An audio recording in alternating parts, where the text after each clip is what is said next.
sharing these principles through the contrasting advice of his rich dad and poor dad. Kiyosaki aims to inspire readers to rethink their approach to money, emphasizing that financial success is accessible to those who are committed to understanding and applying these financial concepts. Meet Jerry, a man whose financial strategy was primarily influenced by whichever wind blew his paycheck first. After stumbling upon Rich Dad Poor Dad in a coffee shop, left behind by a hurried entrepreneur, no doubt, Jerry had an epiphany. He was going to become wealthy, not just in spirit, but in his bank account too. He just needed to follow Kiyosaki's advice, or his version of it. Jerry decided to start his financial education by watching every finance guru on YouTube. After a 3-hour binge, he realized he'd accidentally spent half the time watching cat videos. Nonetheless, he considered this a step toward understanding the internet's assets and liabilities. Armed with Kiyosaki's distinction between assets and liabilities, Jerry took to his garage, determined to sort out which of his belongings were which. The broken lawnmower. Definite liability, he mused, unless he turned it into modern art. His collection of vintage soda cans. Future assets, he decided, imagining a thirsty collector in a sodaless dystopia.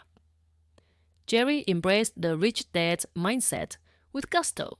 He started wearing a monocle and a top hat to channel wealthy vibes, convinced that looking rich was half the battle.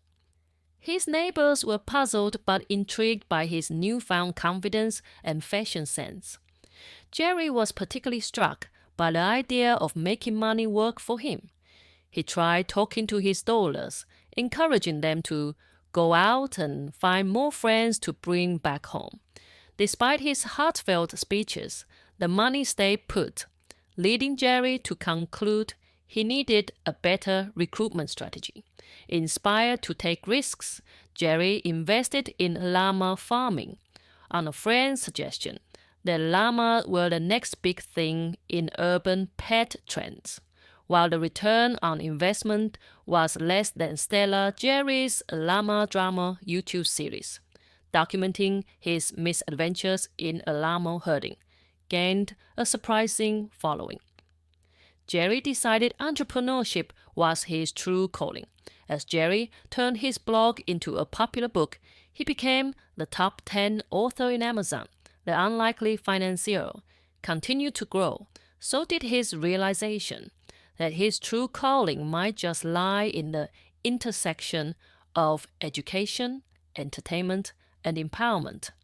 His readers weren't just following him for financial advice. They were there for the journey, for the genuine human experience of trying, failing, and trying again.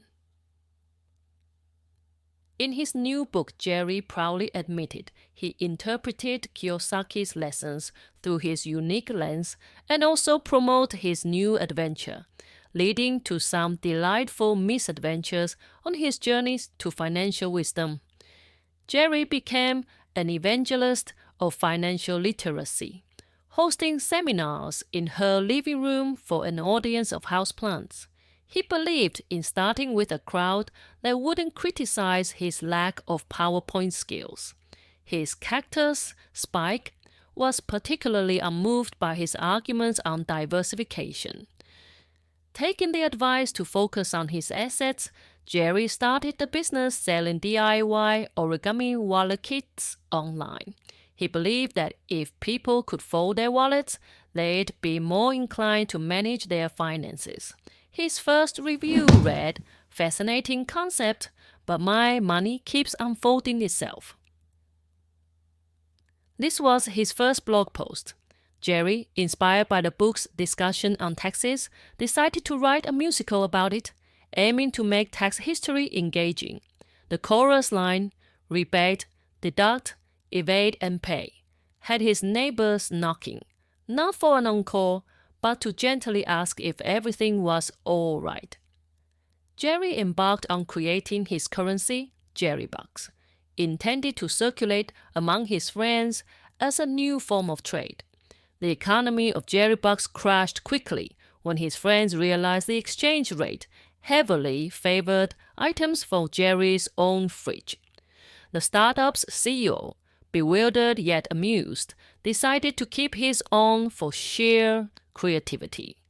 Additionally, Jerry started hosting weekly webinars, finance funnies, and having the community around the unlikely financier blossomed into a vibrant forum where people shared their financial wins, losses, and everything in between. It became a space where laughter was just as important as ledger balances. Jerry learned valuable lessons, albeit not always the ones he expected. His journey was a testament to the idea that financial wisdom isn't just about following advice to the letter, but finding how it fits into your unique path. Jerry's adventures reminded everyone around him that while the pursuit of wealth is important, the journey there can be filled with joy, creativity, and the true wealth comes from his true, not-so-success, YouTube videos, blogs, books, and his global seminar tour running by his raving fan.